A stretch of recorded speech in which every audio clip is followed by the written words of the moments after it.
16 तारीखला त्यामध्ये चक्रीवादळ झालेलं आहे आणि मोठ्या प्रमाणात मला वाटतं ग्रामस्थांच्याही मला वाटतं अशा पद्धतीने काही आपत्ती आली नव्हती। आपत्ती झाली याच्यामध्ये खरं मोठ्या प्रमाणात काही पंखीना हादरे बसलेले आहेत, घरात आणि याच्यामध्ये यांची उत्पन्न देणारी नारळ असतील, सुपारी असतील, काजू असतील, आंबा असतील, या बागा सुद्धा जमीनदोस्त झालेल्या आहेत। एकंदरीत शासनाने पंचनामे करण्यामध्ये चांगल्या प्रकारची मदत, कृषी असतील, फॉरेस्ट असतील, सर्वांनी चांगली मदत केलेली आहे।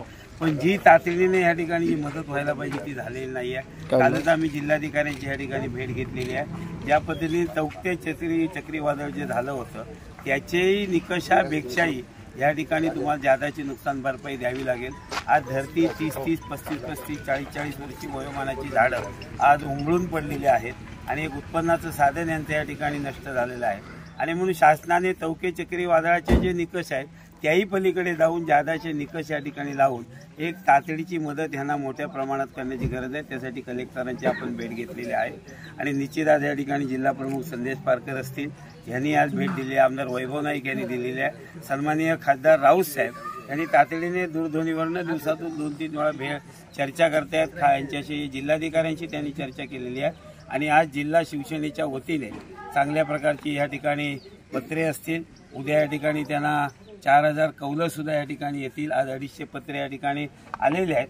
जी मदत पक्षीय पातळीवर आम्हाला जिल्हा शिवसेनेच्या वतीने करता येईल ती मदत या ठिकाणी पक्षाच्या वतीने करण्यात आलेली आहे। पक्षाच्या वरिष्ठांना आम्ही धन्यवाद देतो आहे। पण येणाऱ्या 2-4 दिवसामध्ये जिल्हाधिकाऱ्यांना काल सरपंच आणि आम्ही भेटल्यानंतर चौके चक्रीवादळाच्या निकषाच्या पलीकडे जाऊन या ठिकाणी मदत त्यांनी करण्याची गरज आहे।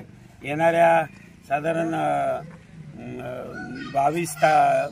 23-24 तारीखपर्यंत त्यांनी ही मदत, चांगल्या प्रकारची मदत जर त्यांनी जाहीर केली नाही तर नाविलाज म्हणून सर्वांना राजकीय मतभेद विसरून ह्या गावातील लोकांना जास्तीत जास्त मदत कशी मिळेल यासाठी आम्हाला तीव्र आंदोलन सुद्धा करावं लागेल आणि म्हणून शासनाने या ठिकाणी तुटपुंजी मदत देऊन आमच्या हरकुळ बुद्रुक असेल, हळवळ असेल, शिरवल असेल इथल्या ग्रामस्थांची चेष्टा करू नये, वस्तुस्थितीची त्यांनी पाहणी करावी।